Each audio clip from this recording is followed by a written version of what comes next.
So we have this worksheet children. 110 रुपए हर महीने देना है.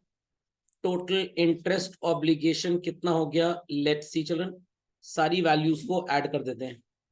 10 रुपीज प्लस 9.17, 8.33, 7.48, 6.62, 5.76, 4.89, 4.02, 3.14, 2.25, 1.35 and 0.44.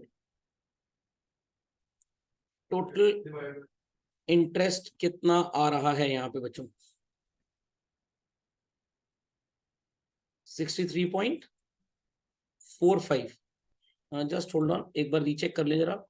10 रुपए, 9 रुपए 17 पैसे, 8 रुपए 33 पैसे, 7.48, 6.62, 5.76, 4.89, 4.02, then it is 3.14, 2.25, 1.35 and 0.44. But ऊपर आपने इंटरेस्ट कितना देखा है यहाँ पे? 110. बीच में स्टेटमेंट पढ़ी है, Amrita being a meticulous person as she is sets out to work out the interest herself. और अमृता ने जब इंटरेस्ट कैलकुलेट किया तो आंसर क्या आया? 63.5. और ये जो ऋतु ने इंटरेस्ट कैलकुलेट किया था ये कितना आ रहा था चिल्ड्रन? 122. तो ऋतु ने फॉलो किया फ्लैट रेट और अमृता ने क्या फॉलो किया? Reducing balancing. कि भाई 1200 रुपए मेरे को तुमने दिए लोन के, पहले महीने में मैंने तुमको 110 रुपए वापस किए, जिसमें 10 रुपए इंटरेस्ट है और 100 रुपए क्या है? प्रिंसिपल. कितना मनी अभी भी लेफ्ट आउट है? 1100. Next time interest will be calculated on what value children? 1100 at the rate of कितने परसेंट था? 10% for a period of 1 month only. तो जरा 1100 रुपए का 10% एक महीने के लिए कैलकुलेट करेंगे चिल्ड्रन तो आएगा 9.167. तो अमृता बहुत अकलमंद थी, बहुत ही ज्यादा अकलमंद. तो हमारी ऋतु जी थी बहुत चतुर थी, बहुत चतुर. इन्होंने बोला भाई 1200 रुपए मैं तेरे को उधार दे रही हूँ, 10% रेट ऑफ इंटरेस्ट है, कितना हो गया? 120. अमृता ने कैच समझ लिया कि भाई 1200 तुम मेरे को उधार तो दे रही हो, बट भाई साल भर का इंटरेस्ट 1200 रुपए पे क्यों लगेगा? Am I paying you the money after 1 year? No, I am paying you after every month. तो पहले महीने मेरे सिर पे बोझ 1200 रुपए का है, तो पहले महीने इंटरेस्ट जो कैलकुलेट होगा वो कैसे कैलकुलेट होगा? 1200 rupees, 10% for a period of 1 month. कितना आएगा इंटरेस्ट? 10 रुपी. तो भाई 10 रुपए इंटरेस्ट और 100 रुपए प्रिंसिपल. अब सर ये 100 रुपए कैसे कैलकुलेट हुआ? 1200 divided by 12. Principal value of installment कितनी आ रही है? 100 रुपी. जैसे मैंने अभी अपने एग्जाम्पल में आपको क्या दिखाया था, अगर आप ध्यान दें मेरी बात पे, तो राइट साइड वाला कॉलम देखिए चिल्ड्रन, कितना प्रिंसिपल वैल्यू नजर आ रही थी? 1,66,666. अमृता ने भी ऐसे ही कैलकुलेट कर डाला कि भाई 1200 रुपए मैंने तुमसे लिए, 12 इंस्टॉलमेंट्स में मैं तुमको वापस करूंगी, तो हर महीने प्रिंसिपल में तुम्हें कितना दे जाऊंगी? 100 100 100 100 100. What it clear? और हर महीने जो इंटरेस्ट होगा हम तुम्हें देते जाएंगे. तो भाई 1200 रुपए पे एक महीने का इंटरेस्ट 10% के रेट से कितना होता है? 10 रुपए. 100 प्रिंसिपल हो गया, तो टोटल कितना हो जाएगा?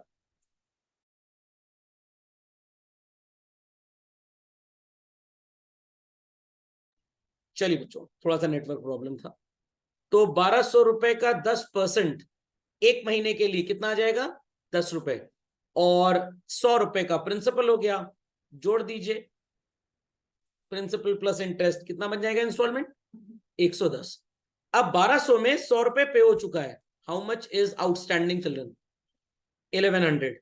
10% के रेट से एक महीने का इंटरेस्ट कितना बन जाएगा? 9 रुपए 17 पैसे. 110 रुपए उसने फिर पे कर दिया. कितना पे कर दिया? तो 1100 रुपए में 110 रुपए पे हो गए. आई रिपीट, कितने पे हो गए? 110. पे होने चाहिए थे सिर्फ 100 प्लस 9.17. कितना? 100 रुपए प्रिंसिपल, 9 रुपए 17 पैसे इंटरेस्ट, टोटल कितना पे होना था? 109 रुपए 17 पैसे। कितना पे करने की बात हो रही है यहाँ पे? 110। कितना एक्स्ट्रा पैसा पे कर दिया? नहीं समझ में आ रही क्या मैथ्स? 100 रुपए प्रिंसिपल, 9 रुपए 17 पैसे इंटरेस्ट, तो टोटल कितना हो गया? 109 रुपए 17 पैसे। बट अमृता कितना पे कर रही है? 110 रुपए। How much extra is she paying? 83 पैसे ज्यादा दे दिए। तो अगले महीने जो इंटरेस्ट निकलेगा वो किस वैल्यू पे निकलेगा बच्चों?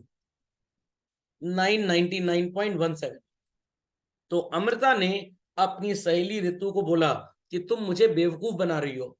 मेरे हिसाब से अगर मैं तुम्हें 110 110 110 के इंस्टॉलमेंट्स पे करती जाऊं, कितने, तो टोटल इंटरेस्ट होगा 63.45, but you are demanding how much interest?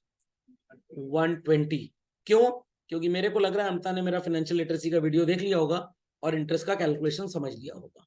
तो जब भी आपको ऐसे फ्लैट रेट वाले लोग चीट करें, आपको बच के रहना है।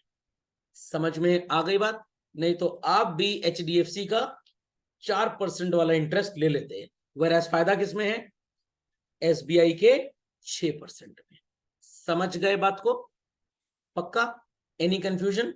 ये इंटरेस्ट का कैलकुलेशन लिख लीजिए तो आपको याद होगा how these values are coming. तो ऋतु का calculation is based on which method children? Reducing balance या फ्लैट इंटरेस्ट? ऋतु का कैलकुलेशन, हाँ। अमृता जी का? Very good, reducing balance rate of interest. समझ में आ गया? लिख दीजिए इसको भी झटपट। EMI समझ में आ गया? Equated monthly installment. बैंक वाले लोन देते हैं तो बोलते हैं easy monthly installment. Should Amrita pay 12 EMIs of 110 children? Absolutely no. So reducing balance method की कहानी समझ में आ गई सबको, कैसे इंटरेस्ट कैलकुलेट हुआ? पक्का? तो ये थोड़ा प्रॉपर टेबल है सर। प्रॉपर मतलब पिछले वाले में तो पूरा घपला था। घपला ये था कि हम पैसे ज्यादा पे कर देते जाके, बट इसको ठीक से बनाया गया है। तो सबसे पहले 1200 रुपए पे इंटरेस्ट कैलकुलेट हुआ, एक महीने के लिए कितना? 10 रुपए। Got it clear? और सो कॉल्ड हमारा इंस्टॉलमेंट कितने का है? 105 रुपए 50 पैसे का। अब लोग कहेंगे सर ये कैलकुलेशन कैसे आता है? इसके लिए हमें कंप्यूटराइज्ड एक्सेल शीट चाहिए। ये मैन्युअली कैलकुलेट करना मुश्किल ही नहीं, नामुमकिन है। Got it clear? Thereafter 95 रुपए 50 पैसा बच गया, सो कॉल्ड हमारा प्रिंसिपल। सर ये कैसे बच गया? लाइक बहुत सिंपल सी बात है। प्रिंसिपल कितना आपने रीपे किया? टोटल आपने बच्चों कितना रीपे किया? 105 रुपए 50 पैसे, जिसमें से इंटरेस्ट कितना है? 10 रुपए। तो भाई 105 रुपए 50 पैसे में 10 रुपए माइनस कर देंगे तो कितना आएगा? 95 रुपए 50 पैसा। अगली बार इंटरेस्ट किस पे कैलकुलेट होगा? 1104 रुपए 50 पैसे पे। आ जाएगा कितना भाई? 9 रुपए 20 पैसे। इंस्टॉलमेंट है 105 रुपए 50 पैसे की। अब 105 रुपए 50 पैसे में 9 रुपए 20 पैसा तो आपका इंटरेस्ट है, तो रिमाइंडर कितना बच जाएगा? 96 रुपए 30 पैसा। Is that clear? अब बचे हुआ प्रिंसिपल कितना आ जाएगा आपका? 1008 रुपए 20 पैसे। सर ये कैसे कैलकुलेट हुआ? 1104 रुपए 50 पैसे में 96.3 माइनस करिए, 20 पैसा इधर बचा, 1008 रुपए इधर बचा। तो 1008 रुपए 20 पैसे पे अगला इंटरेस्ट कैलकुलेट होगा, जो कितना आएगा? 8.4। 105 रुपए की आपकी इंस्टॉलमेंट थी, 105 रुपए 50 पैसे की, जिसमें 8 रुपए 40 पैसे तो आपका इंटरेस्ट था, 10 पैसे ये बचा, और ये कितना बच जाएगा? 97 रुपए 10 पैसा आपने प्रिंसिपल दे दिया आउट ऑफ 1008 रुपए 20 पैसे, एंड सो ऑन। ये कैलकुलेशन चलता जाएगा। Is that clear? तो what is correct for Amrita? To pay 105 रुपए 50 पैसे के 12 इंस्टॉलमेंट्स या 110 रुपए के 12 इंस्टॉलमेंट्स? जरा मल्टीप्लाई करिए 105.5 into 12 and let me know क्या आंसर आएगा। 105 रुपए 50 पैसे इंटू 12, यस 1266 और उसमें देना पड़ा था 1320 रुपए। तो रफली she paid interest how much 66। हमने भी ऊपर कैलकुलेट लगभग 63.545 किया था। तो 66 रुपी is the actual amount of interest जो पे करना है। तो रितु जी का नाम तो आर से स्टार्ट है, बट रिड्यूसिंग बैलेंस के हिसाब से सो कॉल्ड लॉजिक समझ में आ गया, लॉजिक समझ में आ गया। तो रितु जी का नाम आर से स्टार्ट है, बट वो रिड्यूसिंग बैलेंस को समझ ना चाह नहीं रही थी। आता था, बड़ी चतुर टाइप की थी। तो रितु जैसे लोगों से दूर रहना है। सर रितु में मौसी का भी नाम है, अरे उनसे दूर नहीं रहना है। जो लोग रिड्यूसिंग बैलेंस से इंटरेस्ट नहीं लेते उनसे दूर रहना है। तो never never never borrow money at flat rate of interest. If you are borrowing, compare कर लीजिए रिड्यूसिंग पे कितना पड़ता था, तब आपको रियलिटी समझ में आ जाएगी। तो सस्ते रेट ऑफ इंटरेस्ट के चक्कर में क्या पढ़ने की जरूरत है आपको? नो। तो 1008 रुपए 20 पैसे में से 97.1 माइनस कर दीजिए, तो बचेगा बच्चों 911 रुपए 10 पैसे। अगली बार इंटरेस्ट 911 रुपए 10 पैसे पे कैलकुलेट होगा, एक महीने के लिए 7.59। आपका इंस्टॉलमेंट 105 रुपए 50 पैसे का है। 7.59 जब आप इंटरेस्ट पे कर देंगे तो सो कॉल्ड बचेगा कितना बच्चों? 97.91। 97.91 911 रुपए 10 पैसे में पे हो गया प्रिंसिपल। तो आपका प्रिंसिपल कितना बच गया? 813 रुपए 19, राउंड ऑफ करके 20 पैसा लिखा हुआ है। अगला इंटरेस्ट 813 रुपए 20 पैसे पे कैलकुलेट होगा, and that would come to how much? 6.78। 105 रुपए 50 पैसे में 6.78 आप जब लेस कर देंगे तो आपने कितना प्रिंसिपल सो कॉल्ड पे किया है?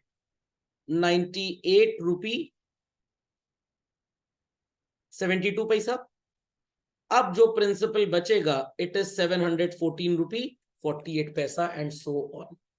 तो बचे हुए प्रिंसिपल पे इंटरेस्ट कैलकुलेट किया जाए, दैट्स द करेक्ट लॉजिक, या पूरे अमाउंट पे कैलकुलेट कर लें, दैट्स द करेक्ट लॉजिक? बचे हुए पे रिड्यूसिंग बैलेंस इसीलिए बोलते हैं, जो बैलेंस रिड्यूस होके आएगा इंटरेस्ट उसी पे निकाला जाएगा। Understood this everybody?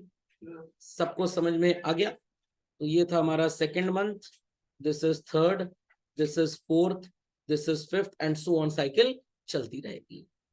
समझ में आ गया चंगुल में कैसे नहीं फंसना है? पक्का?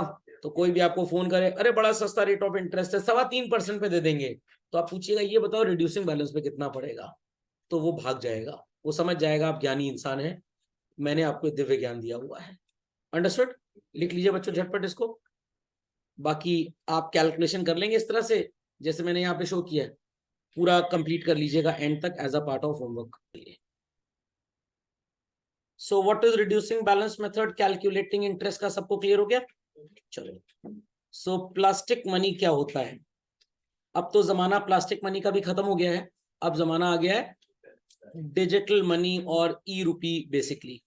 सो plastic money is all about two things, one is called as, जिसको आप बहुत अच्छी तरह से जानते होंगे, डेबिट कार्ड और credit card.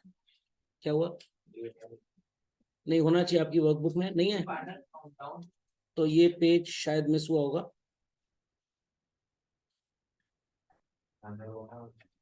Okay, final countdown आ गया नेक्स्ट वर्कबुक में। अच्छा देख लीजिए आगे पीछे शायद कहीं होगा शायद। चलिए नो इश्यूज, कोई प्रॉब्लम की बात नहीं है। जब हम बैंकिंग वाला टॉपिक रिवाइज कर रहे थे तो वी डिड दिस, देख लीजिए। चलो, तो भाई ये क्रेडिट कार्ड पहले दुनिया में आए थे बच्चों, डेबिट कार्ड बाद में आए थे। अब ये क्रेडिट कार्ड आए कहां से? और दुनिया का सबसे पहला जो क्रेडिट कार्ड था that was actually diners card. ये एक अमेरिकन यूरोपियन इंसान था, वो रेस्टोरेंट में खाना खाने गया और बेचारे के पास पैसे नहीं थे, तो उसने अपनी वाइफ को वहीं छोड़ा और घर गया पैसे लेने के लिए, अपना वॉलेट ले जाना भूल गया था वो। तो उसके बाद उसने सोचा कि ऐसा भी कॉन्सेप्ट तो हो सकता है कि हम एक ऐसा सो कॉल्ड सिस्टम लॉन्च कर दें जिसकी वजह से हमें अपनी बाइंग के बाद कुछ दिन का उधार मिल जाए। तो वहां पे ये क्रेडिट कार्ड का सिस्टम आया, और क्रेडिट कार्ड के बाद उसके बाद इस कंपनी को खोला गया जिसका नाम डाइनस था बेसिकली उस नाम ने, बट वो बहुत ज्यादा दिन तक उसको चला नहीं पाया, तो वीजा जैसी कंपनी ने उसको खरीद लिया। और उसके बाद फिर visa, master card and all that ये सब चलते गए। और ये होते क्या है, ये आपको पता है बात, ये हमने बैंकिंग में डिस्कस काफी किया हुआ है। आपने मान लीजिए किसी से उधार लेना है, तो भाई वो आपकी शक्ल देख के तो उधार देगा नहीं आपको, व्हाट क्लियर। तो सबसे पहले आपका दुनिया में कहीं पे भी एक बैंक अकाउंट होना चाहिए, आई रिपीट, एक bank account which is a proof of your authenticity कि आप एक ओरिजिनल पर्सन है, व्हाट इट क्लियर। और अगर आपके बैंक में ठीक ठाक ट्रांजैक्शंस हो रहे हैं, तो बैंक आपकी फाइनेंशियल प्रोफाइल को देखते हुए आपको एक प्लास्टिक का so called visiting card size का कार्ड पकड़ा देगा, जिसको क्रेडिट कार्ड बोलते हैं। अब जैसे मेरे एग्जाम्पल में यहाँ पे स्टैंप किसका लगा हुआ है, वीजा। अब एयरपोर्ट मत चले जाइएगा इसको लेके, मेरे पास वीजा है दुनिया भर का। Visa is the name of a company basically. अब मान लीजिए ये एसबीआई बैंक है और साथ में वीजा भी है। तो अब आप किसी शॉप पे जाते हैं और 1,000 रुपए की शॉपिंग कर लेते हैं, शॉपकीपर को नेक्स्ट डे 995 रुपीज मिल जाएंगे। और आपने शॉपिंग कितने की है, 1,000 की। कितने पैसे बेचारे शॉपकीपर के कट गए, 5 रुपए। इसमें से 3 रुपए एसबीआई अपनी जेब में रखेगा और 2 रुपए वीजा अपनी जेब में रखेगा। सर मतलब यू हैव टू पे 1,000 rupees, but shopkeeper will get only 995। बीच का 5 रुपए कहां चला गया सर, 5 रुपए में 3 रुपए एसबीआई ने रख लिया और 2 रुपए वीजा ने रख लिया।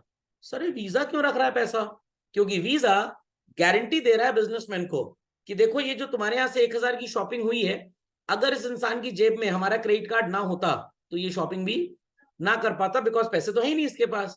तो बिजनेसमैन भी सोचता है चलो कोई बात नहीं, मेरा बिजनेस तो हो रहा है कम से कम। दैट्स वाई जब आप क्रेडिट कार्ड से कहीं शॉपिंग करते हैं तो शॉपकीपर आपको डिस्काउंट नहीं देता, बिकॉज उसको पता है 2-4% पैसा तो उसको कट के ही मिलने वाला है। पता लगा और डिस्काउंट दे देगा तो और नुकसान हो जाएगा आपका। तो सम बिजनेसेस आर देयर जो क्रेडिट कार्ड पे डिस्काउंट देते हैं। सर क्रेडिट कार्ड पे तो बहुत स्कीम चलती रहती है, वो अग्रेसिव बाइंग होती है, वो स्कीम नहीं होती है। तो अगर आपको क्रेडिट कार्ड पे कोई 10,000 रुपए का सामान लेटेस्ट से बच्चों 9,000 रुपए में मिल रहा है, तो एक्चुअली आपको एडवांटेज कितने का हो गया, 1,000 का ना। ये आपको लगता है, ये आपको लगता है। शॉपकीपर को इस 9,000 में भी सिर्फ कितने पैसे मिलते हैं, 8,500 रुपए बस। तो शॉपकीपर बोल सकता है हाय राम, मेरा तो 10,000 का सामान कितने में बिक गया, 8,500 में। 1,500 शॉपकीपर का नुकसान हुआ।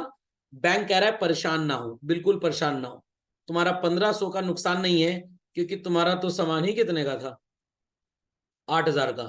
पहले तुमने उसका प्राइस बढ़ा के कितना किया वेबसाइट पे, 10,000। फिर हमारे क्रेडिट कार्ड पे डिस्काउंट कितना दिया, 1,000, और तुम्हारी जेब में कितना आ गया, 8,500। तो शॉपकीपर को कोई नुकसान हुआ है, बिल्कुल नुकसान नहीं हुआ, बिल्कुल भी नुकसान नहीं हुआ।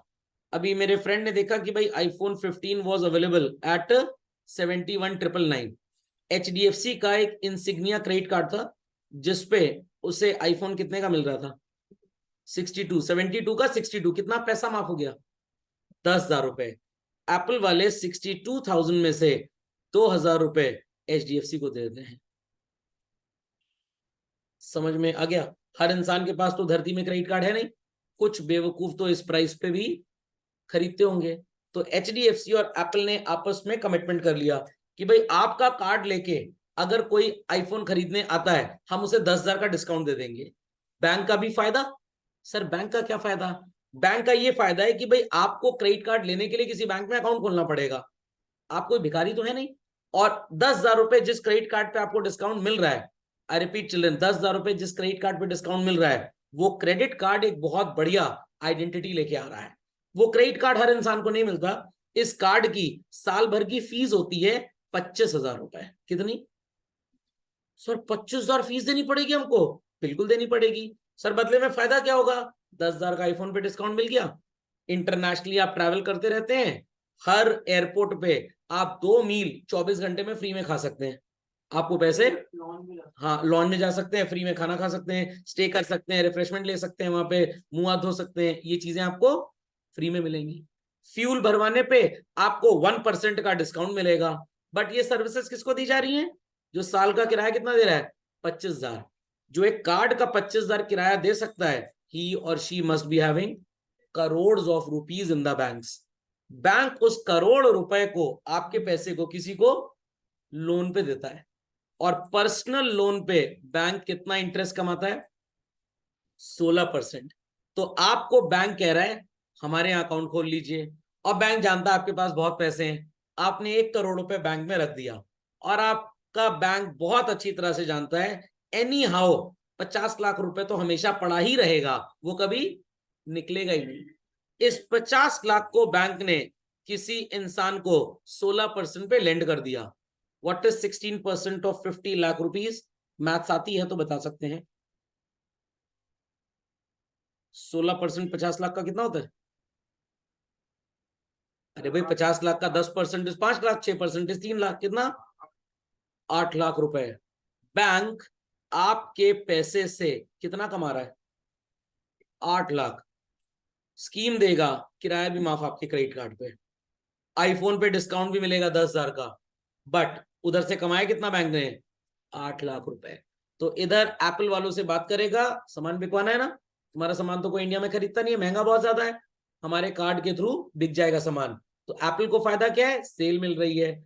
और एप्पल के अगर 10,000 मोबाइल फोन्स बिकते हैं, हार्डली 200-400 2,000 लोग ऐसे होते हैं जिनके पास इस तरह के कार्ड्स होते हैं, बाकी तो इसी 72 की प्राइस में ही खरीदेंगे ना। तो ये है पूरा क्रेडिट कार्ड का बैंक का बिजनेस बेसिकली। तो क्रेडिट कार्ड हायर वैल्यू के, हायर बेनिफिट्स के सिर्फ सुपर रिच लोगों को दिए जाते हैं, जिनके अकाउंट में lakhs and crore of rupees are lying idle, जो कभी उस पैसे को निकालते ही नहीं है। और मान लीजिए आपने बैंक में अगर एफडी भी करा दी 50 लाख की, तो बैंक आपको कितना इंटरेस्ट देगा? जस्ट 7.5%। और आपके पैसे को आगे लेंड किस पे करेगा? 16% पे। बैंक ने 9-10% आपके पैसे पे कमा लिया। तो आपको अगर क्रेडिट कार्ड पे डिस्काउंट भी दे दिया, is bank at a loss children? Is bank at a loss? No, bank बिल्कुल भी लॉस पे है ही नहीं।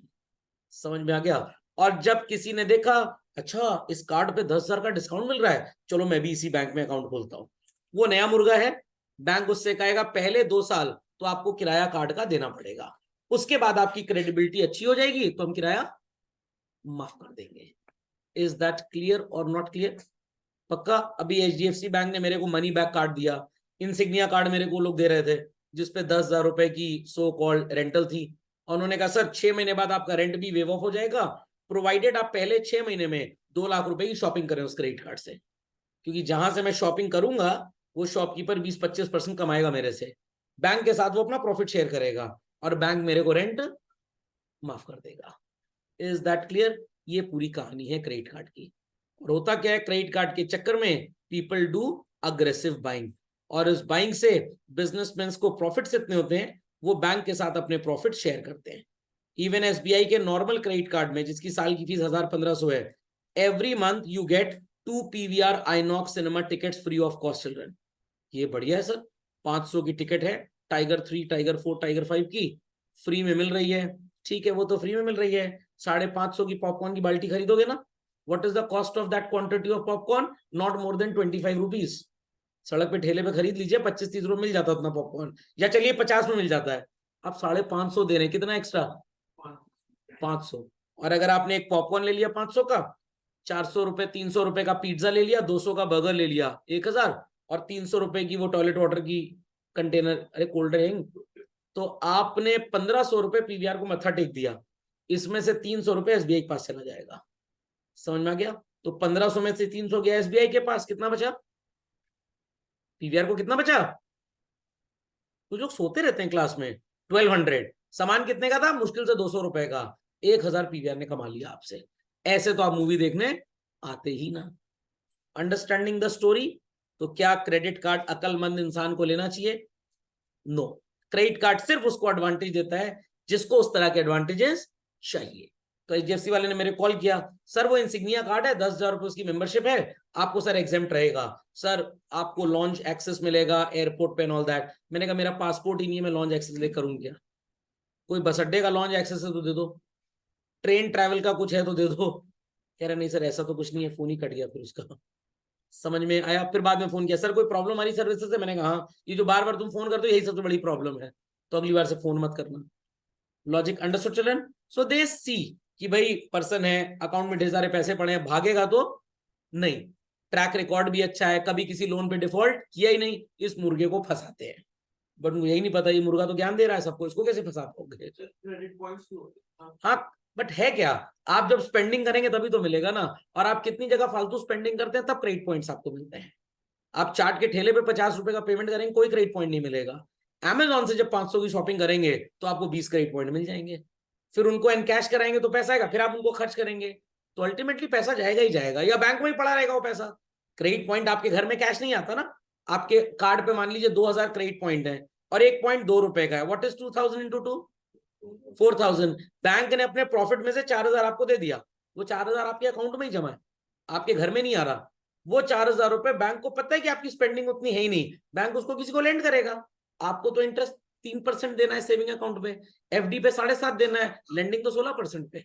और कोई मुर्गा मिल गया जिसने क्रेडिट कार्ड से, एटीएम से पैसा निकाल लिया, उस पर रेट ऑफ इंटरेस्ट क्या है? 2.5% per month, 2.5% per month, 30% interest है उस पर, 30%। इसीलिए ज्वेलरी वाले डायमंड और बैंक वाले क्रेडिट कार्ड चिपकाने में इंटरेस्टेड रहते हैं सबको। और जब इनके क्रेडिट कार्ड वाले 20-25% लोग भाग जाते हैं, तो हमारे आपके जैसे भोले भाले लोगों से 100 रुपए इंटरेस्ट स्टेटमेंट का, 200 रुपए पासबुक के अपडेशन चार्जेस, 30 रुपए महीना एसएमएस चार्जेस, ये सब चार्जेस लेके अपना लॉस रिकवर करते हैं। Got it clear? हाँ, इसीलिए नहीं लेते ना, क्योंकि उनको कल सवेरे जो पेमेंट मिलेगा वो 5-10% कट के मिलेगा। तो आप 100 रुपए किसी बिजनेसमैन को बोलिए कि मैं शॉपिंग कर रहा हूं आपकी शॉप से, मेरे से क्रेडिट कार्ड से पेमेंट ले लीजिए, कहेंगे जय माता दी, क्योंकि उनको पता है कि आप 100 रुपए का जब ट्रांजैक्शन करोगे तो नेक्स्ट डे मॉर्निंग उनके अकाउंट में 994 रुपीज आएंगे, 6 रुपए कट जाएगा उनका। बेचारे मार्जिन प्रॉफिट पे बिजनेस कर रहे हैं, छोटे से प्रॉफिट पे कैसे काम चलाएंगे? समझ में आ गया? तो क्रेडिट कार्ड वही लोग लेते हैं जिनके प्रॉफिट मार्जिन बहुत ज्यादा होते हैं, और जो आपको डिस्काउंट दे रहा है, अगर आपको हम क्रेडिट कार्ड से पेमेंट करेंगे, कहेगा मैं डिस्काउंट नहीं दूंगा, क्योंकि ऑलरेडी मेरे को कट के ही पैसा मिल रहा है। तो आज अगर हम 1000 रुपए की शॉपिंग करें क्रेडिट कार्ड से, लेटर से, पैंटालून से, नेक्स्ट डे मॉर्निंग उनके अकाउंट में 950 रुपए आएगा, बस 50 रुपए कट जाएगा, कुछ पैसा बैंक ले जाएगा और कुछ पैसा ये वीजा वाले ले जाएंगे। और हमें पेमेंट जो करना है बच्चों, वो 1 महीने के बाद करना है, रफली 1 महीने के बाद। तो ये मैटर ऑफ बेनिफिट आपको है, भाई आज पैसे नहीं है, चलो क्रेडिट कार्ड स्वाइप करके शॉपिंग कर लो, और पैसा तो महीने भर के बाद देना है, इसलिए कोई टेंशन की बात नहीं है। तो मतलब डेबिट कार्ड ज्यादा सही है? डेबिट कार्ड ज्यादा सही है, इंसान अपनी औकात के हिसाब से खर्च करता है। यहाँ तो 10,000 अकाउंट में 10,000 से ऊपर की शॉपिंग आप नहीं कर पाएंगे। क्रेडिट कार्ड में तो स्वाइप करो स्वाइप करो स्वाइप करो, फिर आदमी पागल तरह नाचने लग जाता है। तो क्रेडिट कार्ड बहुत खतरनाक चीज है, आपको बहुत डिसिप्लिन से उसको यूज करना पड़ेगा। हाँ, डिसिप्लिन से अगर आप यूज करते हैं तो आप अकलमंद आदमी हैं। सो माई 2-3 फ्रेंड्स आर देयर, मेरे पास था एचडीएफसी का क्रेडिट कार्ड, मैंने सरेंडर कर दिया, because I took it, then I used it at Reliance digital out space.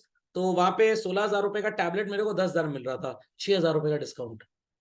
But उसकी मेरे को क्या कीमत चुकानी पड़ गई? मैंने कार्ड स्वाइप किया, ये लास्ट ईयर दीपावली की बात है, क्रैकर्स बर्स्ट करके घर के अंदर आए, मेरे पास मैसेज आने स्टार्ट हुए, 1,45,000 का ट्रांजैक्शन डिक्लाइन, 40,000 का ट्रांजैक्शन डिक्लाइन, 19,000 का ट्रांजैक्शन डिक्लाइन। मतलब मेरा क्रेडिट कार्ड वहां से हैक हो गया रिलायंस डिजिटल स्टोर से, and somebody was doing transactions of buying, but क्योंकि ओटीपी एनेबल्ड था, तो जब तक मेरे पास ओटीपी आएगा और मैं किसी को बताऊंगा नहीं, क्या ट्रांजैक्शन होगा? नहीं होगा। तो फिर मैंने कान पकड़ा कि अभी तो ओटीपी डिक्लाइंड हो रहा है, ओटीपी पता लग जाता उसको तो मेरे पैसे शॉपिंग हो जाती मेरे क्रेडिट कार्ड पे, और उसके बाद बिल किसको भरना पड़ता? मेरे को। तो I went to the bank, I said कि भैया अपना क्रेडिट कार्ड वापस ले लो। दे आस्क्ड द प्रॉब्लम, मैंने यही प्रॉब्लम को बताई, कह रहे सर आप एक काम करिए, आप क्रेडिट कार्ड का इंश्योरेंस करा लीजिए। मैंने कहा वाह, चोर अपनी गलती नहीं मानेंगे, मेरे ऊपर मर दो। मैंने कहा अच्छा क्या है इंश्योरेंस का? क्या सर 2 लाख तक का इंश्योरेंस 3,000 रुपए साल का है। उधर किराया माफ कर दिया, 2 लाख तक की कोई शॉपिंग करेगा मेरे को 3,000 रुपए साल देना है, अपनी चोरी बचा। मेरे को नहीं चाहिए क्रेडिट कार्ड, रख लो अपना क्रेडिट कार्ड वापस। अंडरस्टैंडिंग? तो एकदम हिसाब किताब वही दादाजी वाला बहुत बढ़िया था, मटके में गाड़ के पैसा रखो घर के अंदर, do maximum transactions in cash, कभी कोई प्रॉब्लम होगी ही नहीं। UPI fraud and all that मैं आपको बताऊंगा, आपकी बुद्धि हिल जाएगी, सर ऐसे भी होता है क्या?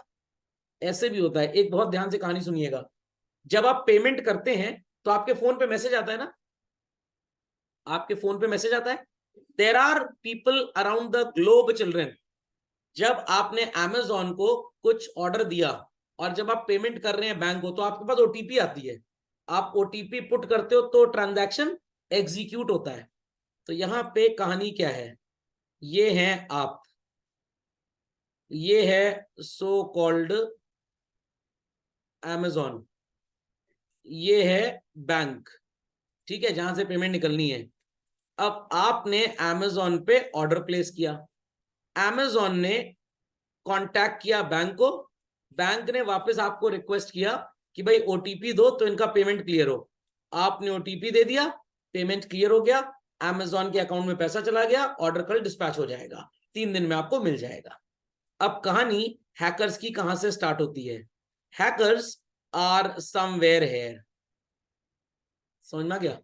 जब अमेजोन इन्हें मैसेज भेज रहा था, ये मैसेज एक्चुअली हैक होके एनरूट हो गया। यहां पे इस मैसेज को एआई के through super quickly, I repeat children, super quickly change किया गया। चेंज कैसे किया गया, पैसा जिस अकाउंट में आना है, पैसा उस अकाउंट में नहीं आएगा। तो सर हमारे पास मैसेज आएगा ना, मैसेज आएगा, मैसेज पे अमेजोन की स्पेलिंग क्या लिखी है,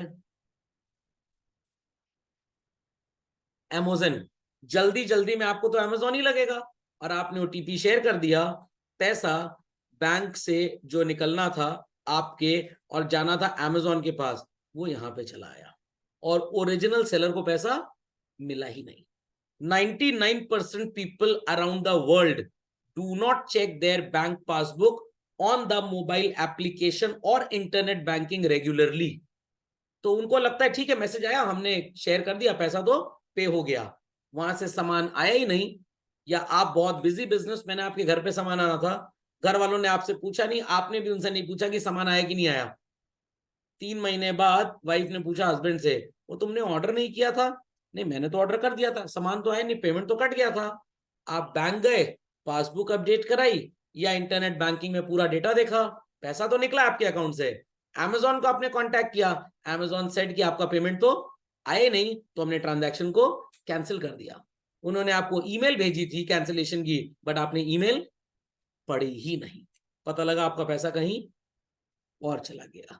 एकदम सिंपल भाषा में समझाता हूं, आप एक छोटे बच्चे हैं क्लास 2 के, जिस रिक्शे से, जिस ट्रॉली से, जिस टेम्पो से, जिस बस से आप घर से सवेरे निकले, छुट्टी के समय एग्जैक्टली वैसी ही बस थी, एग्जैक्टली वैसा ही रिक्शा था, बट रिक्शे वाला दूसरा था और ड्राइवर दूसरा था, वो आपको किडनैप करके कहीं और ले गया। आप तो यही सोच के बस पर बैठे थे मेरी वाली बस है, बट वो आपकी बस, कुछ ऐसा आजकल चल रहा है। और ये जो ब्लू लाइन आपको नजर आ रही है, दीज आर हैकिंग वॉल्स, ये किसी आइलैंड वगैरह पे लगाई जाती है जहां पे नॉर्मल गवर्नमेंट्स का एक्सेस नहीं होता है। तो कितनी बार आपको मोबाइल पे आता होगा भाई लोन सैंक्शन हो गया आपके नाम पे, आप क्लिक करेंगे कि हाँ हमें लोन चाहिए, 2,000 रुपए वो आपके अकाउंट में भेज भी देंगे, आप तो बहुत खुश हो गए कि भाई मेरे अकाउंट में 2,000 आ गया, समझ में आ गया। फिर वो कहेंगे अगर लोन चाहिए तो इस ऐप पे, इस पे क्लिक करिए तो हम आपको और लोन दे देंगे। मैसेज जो आपको नजर आता है उसमें 1 2 3 4 नहीं नजर आता, ABCD कुछ नाम नजर आता है, कुछ लिखा हुआ नजर आता है अंग्रेजी में, क्या नजर आएगा sir, your account is to be credited with a loan of ₹2 lakh. ये आपको नजर आ रहा है, ये आपको नजर आ रहा है, बट ये इंग्लिश का जो ट्रांसलेशन है, इसके पीछे मैसेज कुछ और है, इसके पीछे मैसेज है your account is debited with. समझ में आ रही है बात, समझ में आ रही बात। और आपको क्या लगता है कि मेरे अकाउंट में पैसे आएंगे, आपने इसको क्लिक किया, आपके बैंकर को इंफॉर्मेशन गई कि आप पेमेंट करना चाहते हैं, आपका बैंक उसको पेमेंट कर देगा। फिर आप ढपली बजाते रहिए, अरे पैसा आने का मैसेज आया था, जाने थोड़ा आया था, बैंक कहेगा भाई आपने ऑथराइज किया, हमने पेमेंट कर दिया, ओटीपी था वहां पे। तो सर फिर क्या करें, कैसे लोन वोन, इस तरह के लिंक पे कभी क्लिक करना ही नहीं चाहिए। सर वो आया था HDFC बैंक से मैसेज, सर लिखा भी था उसमें HDFC, आपने मेरे को मैसेज दिखाया, ये लिखा था HDCF लिखा था, और आपने क्या पढ़ लिया, और आपने क्लिक मार दिया उसके ऊपर। समझ में आ गया। ऐसे सॉफ्टवेयर और टूल्स हैं, आप क्लिक मारेंगे आपका मोबाइल का पूरा डेटा कनेक्ट हो जाएगा किसी हैकर के पास। इसको एफटीपी बोलते हैं, फाइल ट्रांसफर प्रोटोकॉल। और आपके मोबाइल में एक चैटबॉट इंस्टॉल हो जाएगा जो टाइम टू टाइम डेटा देता रहेगा। तो सर सबसे बचने के लिए क्या किया जाए? एकदम सिंपल सी बात है, 2 अकाउंट खोल लीजिए अपने, एक जिसमें मेन बैलेंस रहेगा और एक जिसमें लेस बैलेंस रखिए। इंटरनेट बैंकिंग लेस बैलेंस वाले अकाउंट से लिंक करिए और इससे इसमें पैसा डाल दीजिए, और इस अकाउंट पे आप ज्यादा बैंकिंग करिए मत, तो आपका डेटा कहीं लीक होगा ही नहीं। घर में आप कितना भी झाड़ू लगा लो, कितना भी झाड़ू लगा लो, थोड़े बहुत मड के ट्रेसेस रह ही जाएंगे। जितना भी हिस्ट्री क्लियर कर दो, आपका डिजिटल फुटप्रिंट कहीं ना कहीं रह ही जाएगा। वो उसी को हैक कर लेते हैं, ये कुकीज वगैरह जो इंस्टॉल हो जाती हैं मोबाइल फोन पे एंड ऑल दैट, इस पे। तो सबसे बढ़िया काम है, सबसे बढ़िया 2 अकाउंट रखिए, एक में कम पैसे, किसी को 10,000 का पेमेंट करना है, मेन अकाउंट से पहले वहां 10,000 ट्रांसफर कर दीजिए, फिर आगे पेमेंट करिए। तो जिसके पास डेटा जाएगा वो इसी का जाएगा। और यहाँ पे तो 500-700 रुपए। और जो हैकर भी होते हैं ना, वो ऐसे अकाउंट को ध्यान ही नहीं देते, वो ऐसे अकाउंट्स पे ध्यान देते हैं जिनके पास पैसे ज्यादा हो। और 90% केसेस में बच्चों ये सारा डेटा बैंक की साइड से ही चोरी होता है। जितनी भी बढ़िया फायरवॉल कुछ भी लगा लीजिए, हैकर के पास और बड़ी फायरवॉल है, तुम डाल तो हम पात पात। समझ में आई बात? पक्का? तो क्रेडिट कार्ड वगैरह क्या हुआ? पापा भी ऐसे ही करता है, मेन फर्म का जो हाँ, अकाउंट है वो नेट बैंकिंग है ही नहीं, होनी भी नहीं चाहिए। वो सिर्फ आप, हाँ वो चेक से आप ट्रांसफर कर, नेट बैंकिंग लीजिए मत उसमें। Got it clear? अब ये चीज कोई बैंक वाले आपको थोड़ा सिखाए, उनको तो मजा आता है कि डेली बढ़िया कस्टमर का पैसा जा रहा है, हमारे तो बैंक में आ रहा है पैसा। सो कैसे यूज करते हैं क्रेडिट कार्ड? सबको पता है भाई। आप शॉपकीपर को कार्ड देते हैं, वो मशीन पे ठोकता है उस कार्ड को, ओटीपी डालते हैं आप, और उसके बाद ट्रांजैक्शन की एक कॉपी निकल आती है, एक आपकी कॉपी और एक बिजनेसमैन की, आप साइन कर देते हैं। तो पता लगा आप सो रहे हैं, कहीं पे आपके कार्ड को इस्तेमाल कर रहा है। तो जितना ज्यादा आप डिजिटल होंगे चिल्ड्रन, नुकसान होने के चांसेस उतने ज्यादा है। डिजिटल से प्रॉब्लम नहीं है, ये जो डिवाइसेस आप यूज करते हैं ना, प्रॉब्लम इससे है। लैपटॉप पे, इंटरनेट बैंकिंग कंप्यूटर पे आप यूज करेंगे, फ्रॉड के चांसेस इक्वल टू 0% है, इक्वल टू 0। मोबाइल फोन पे आप यूज करेंगे internet banking and all, fraud के चांसेस 100% है।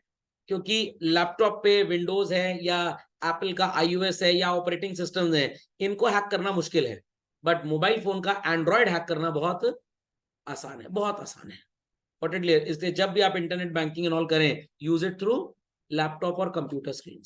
इसीलिए क्यूआर कोड जनरेट किया गया है, क्योंकि क्यूआर कहीं आप स्कैन कर रहे हैं तो फर्जी नहीं हो सकता। तो शॉप पे लगा ना क्यूआर, आपने वही स्कैन किया तो वहां प्रॉब्लम नहीं है। बट जब शॉपकीपर के पास आपने क्यूआर स्कैन किया, तो आपका डेटा उस टेक्नोलॉजी, उस पोर्टल में गया, वो वहां से चोरी हो सकता है।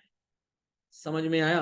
तो एकदम सीधा इलाज है, बैंक जाइए, चेक काटिए 2,000 का, 2,000 कैश निकालिए, शॉपकीपर को कैश पे कर दीजिए। समझ में आई बात कि नहीं आई बात? So do you think it is wise to borrow money? क्या पैसा बोरो करना चाहिए क्रेडिट कार्ड से? नो, क्योंकि क्रेडिट कार्ड से जब आप शॉपिंग कर लेते हैं, thereafter you need to do what children? Repayment 2 होते हैं, फुल अमाउंट पे कर दें या कुछ मिनिमम ड्यू वाला पे कर दें। हमेशा बच्चों फुल अमाउंट पे करिए, कभी भी मिनिमम ड्यू पे ना करिए। क्यों सर? क्योंकि जब आपकी डेट आएगी बैलेंस पे करने की, आप भूल जाएंगे, और अब बैंक को मुर्गा मिल गया, बैंक इस बैलेंस पे इंटरेस्ट चार्ज करेगा आपसे। समझ में? हाँ, इंटरेस्ट बहुत भयंकर होता है। क्रेडिट कार्ड आपने अगर ले लिया तो समझ लीजिए, वो मदर इंडिया मूवी आई थी बहुत पहले हिंदुस्तान में, आप वही गरीब किसान हैं, वही गरीब किसान है। शरीर से खून खत्म हो जाएगा बट डेट नहीं खत्म होगी आपकी कभी भी। तो one should avoid credit card, और अगर है क्रेडिट कार्ड तो बहुत ही जुडिशली उसको यूज करिए, बहुत ही ज्यादा। होता क्या, स्टार्टिंग में इंसान सोच लेता है बट बाद में सोच ही नहीं पाता, वो भूल जाता है। समझ में आ गई बात? तो कभी भी जीवन में ये क्रेडिट कार्ड के चंगुल में मत फंसिएगा। लॉन्च एक्सेस ले लो, ये एक्सेस ले लो, अरे घर से 2 पराठा पैक करके ले जाओ, काम खत्म। क्या जरूरी है हमारे इसी दिखाने की? समझ में आई बात कि नहीं आई बात? पहले तो आपने शौक पाल लिए महंगे महंगे, लॉन्च में खाने का आदत लग गया आपको। उस समय तो क्रेडिट कार्ड में फ्री था, जहां 2 बार डेटा चोरी हुआ। एयरपोर्ट पे सबसे ज्यादा हैकिंग होती है, एयरपोर्ट पे चार्जेस लगे रहते हैं, एयरपोर्ट में चार्जेस लगे रहते हैं। हाँ, उससे हैकिंग होती है। वो डाल उससे पहले क्या होता था, मोबाइल फोन पे चार्जिंग की पिन अलग होती थी और डेटा की अलग। अब तो एक ही पिन से डेटा और चार्जिंग दोनों चलता है। तो आपको लग रहा है कि आपने करंट कनेक्ट किया, डिवाइसेस आर देयर, वो सिग्नल कैच करके आपको पता ही नहीं लगेगा कब आपकी सो कॉल्ड पिक्चर बन गई पूरी की पूरी। तो एकदम सुपर अवॉइड करना चाहिए, सुपर अवॉइड। एयरपोर्ट पे तो मोबाइल फोन बंद ही कर दो, अपना स्विच ऑफ कर दो, दैट इज बेटर। इसलिए मैंने पासपोर्ट भी नहीं बनवाया आज तक। Got it? So Amrita's uncle told the same thing, और इंफॉर्मेशन भी समझ में आ गई। क्रेडिट कार्ड का एडवांटेज क्या है? मेरे को तो डिसएडवांटेज ही नजर आता है, एडवांटेज तो आता ही नजर। तो ऐसा नहीं कि मैं क्रेडिट कार्ड इस्तेमाल नहीं करता, मेरे कुछ बेवकूफ टाइप के दोस्त हैं जिनके पास क्रेडिट कार्ड्स हैं, कुछ इंटेलिजेंट टाइप के दोस्त हैं जिनके पास क्रेडिट कार्ड्स हैं, और मैं इंटेलिजेंट वालों से उनका क्रेडिट कार्ड लेता हूँ जब मेरे को कहीं शॉपिंग करनी होती है। समझ में आ गई बात? एक दो बार बोले भी, अरे तुम अपना क्रेडिट कार्ड क्यों नहीं बनवा लेते, मैंने एक बार यही दोस्ती है, फिर कोई बोलते ही नहीं वो लोग, इमोशनल ब्लैकमेल। समझ में आ गया कि नहीं? पक्का? इवन बच्चों, आपका आधार कार्ड होगा, पापा मम्मी को बात बताइएगा, आधार के पोर्टल पे आप जाइएगा, आधार एक्सेस ऑफ कर दीजिएगा पूरा। नहीं तो पता लगा आपका आधार डेटा अगर कहीं से किसी ने हैक कर लिया, तो वो आपके बायोमेट्रिक्स की कॉपी बना के बैंक से पैसा भी निकाल लेगा।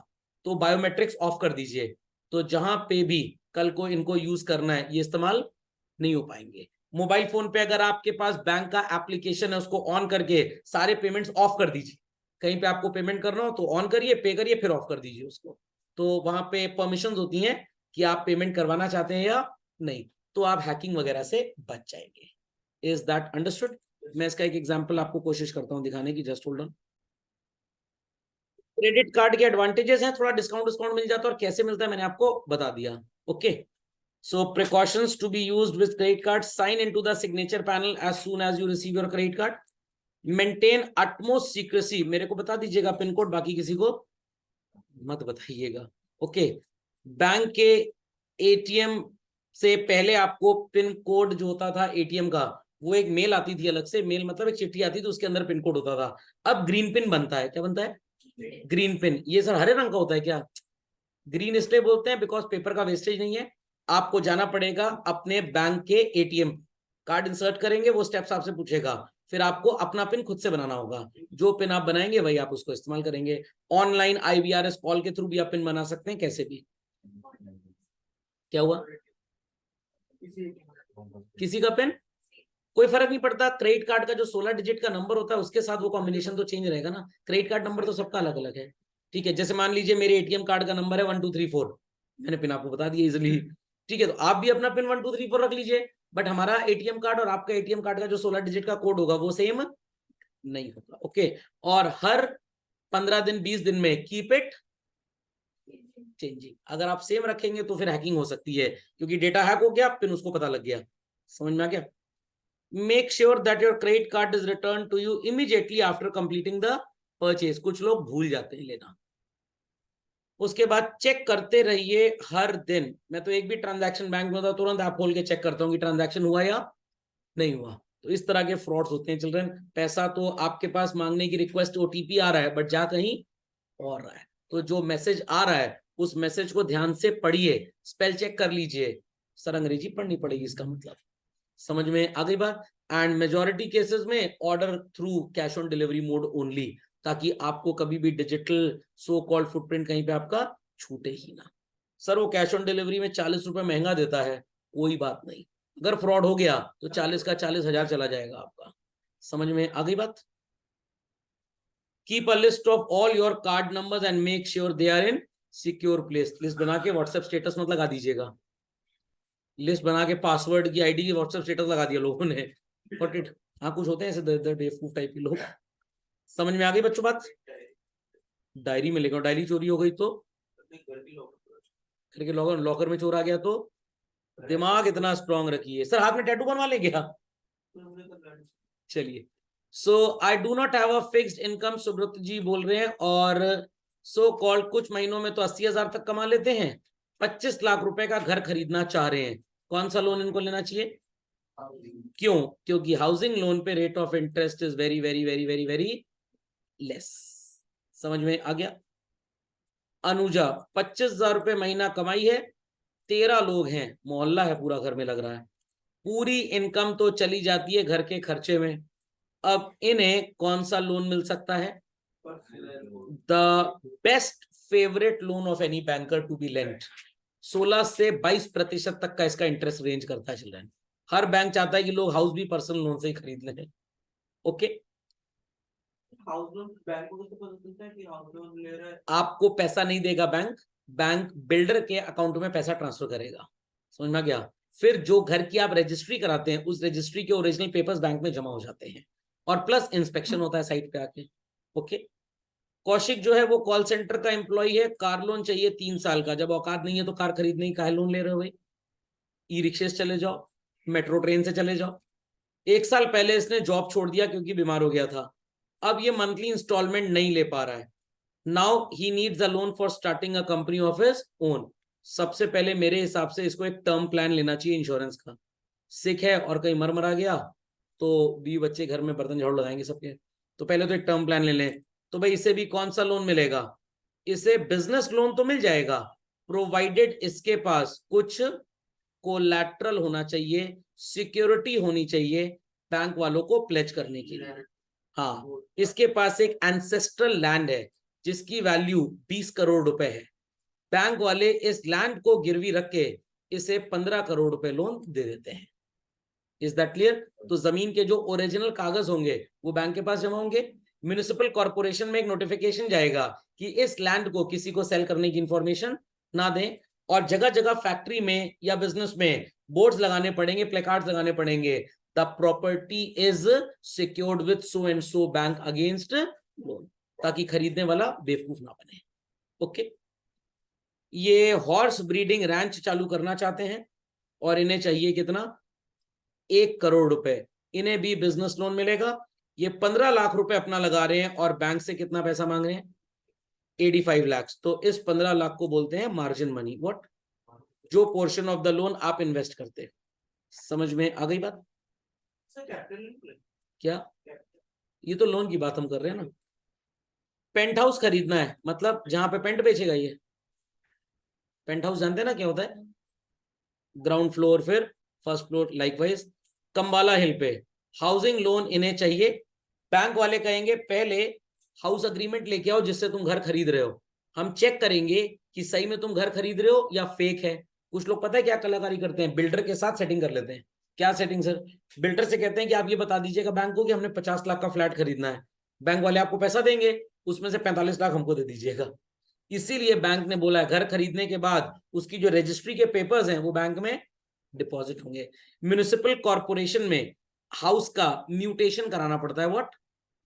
कागज पे चढ़वाना पड़ता है कि हाउस आपको बिलोंग करता है। म्यूटेशन सर्टिफिकेट भी बैंक के पास जमा होगा। और अगर बैंक को थोड़ा सा भी घपला लग रहा है तो बैंक बीच बीच में आके चेक करेगा कि वो घर है भी या नहीं। पहले ऐसा बहुत होता था, अब जब से म्यूटेशन सर्टिफिकेट, रजिस्ट्री तो भाई कोई भी हो सकती है। आप पार्लियामेंट की रजिस्ट्री करा लीजिए जाके, पता है आपको कि नहीं? मल्टीपल प्रॉपर्टीज की रजिस्ट्री एक आदमी करा सकता है। एक प्रॉपर्टी की रजिस्ट्री भी मल्टीपल लोग करा लिया करते थे हिंदुस्तान में। मैंने आपको घर बेचा, पता लगा किसी और ने भी उसकी रजिस्ट्री कराई है, अब कोर्ट में क्लेम चल रहा है घर मेरा है कि तेरा है। वो 20 साल तक चलता ही रहेगा। वो चलता ही रहेगा। तो इसीलिए कोर्ट बड़ा स्ट्रिक्ट हो गया है। चेक किया जाएगा कि प्रॉपर्टी है भी कि नहीं, अप्रूव्ड प्रॉपर्टी है कि नहीं। तो अगर मान लीजिए म्युनिसिपल कॉर्पोरेशन की लिमिट्स के अंदर है वो प्रॉपर्टी, तब तो बैंक लोन देगा, वरना लोन ही नहीं देगा। मैप अप्रूव है म्युनिसिपल कॉर्पोरेशन से कि नहीं कंस्ट्रक्शन का, बैंक में सारे डॉक्यूमेंट्स जमा होंगे। पहले प्रॉपर्टी किसके नाम थी उसके पहले 4 साइकिल्स तक चेक किया जाता है, पिछली 4 साइकिल्स में प्रॉपर्टी किसने किसको बेची। ए ने बी को, बी ने सी को, सी ने डी को और डी ने आपको। ये साइकिल का सर्टिफिकेट भी आपको म्युनिसिपल कॉर्पोरेशन के रेवेन्यू डिपार्टमेंट से मिलेगा। इतना कागज जब लेके आएंगे तब हाउस लोन मिलेगा। और बिल्डर जो फ्लैट वगैरह बनाते हैं वो सारे डॉक्यूमेंट्स बैंक के पास सबमिट करते हैं। बैंक कहता है ठीक है, इस प्रॉपर्टी पे जो भी फ्लैट के लोन लेना चाहेगा हम उसे लोन दे देंगे। अंडरस्टूड? जया को एजुकेशनल लोन चाहिए 5 लाख का, ये भी मिल जाता है बैंक से। बैंडी को क्या चाहिए भाई? RX 100 मोटरसाइकिल खरीदनी है 1 लाख रुपए की, बैंक से इसको मिलेगा कौन सा लोन? कौन सा लोन मिलेगा? Vehicle loan. बीच में ICICI बैंक में 2005-6 में बड़े फ्रॉड्स हुए थे तो बैंक ने व्हीकल लोन देना बंद कर दिया। अब बैंक अगर कार लोन वगैरह देता भी है तो एक कार की चाबी पहले तो बैंक के पास होती है। सर रिमोट आता है आजकल, वो भी 2 मिलते हैं ना, तो एक बैंक के पास रहेगा। प्लस कार का जो रजिस्ट्रेशन सर्टिफिकेट होता है जो आरटीओ ऑफिस से मिलता है उसके ऊपर ठप्पा लगा होता है हाइपोथिकेटेड विद बैंक।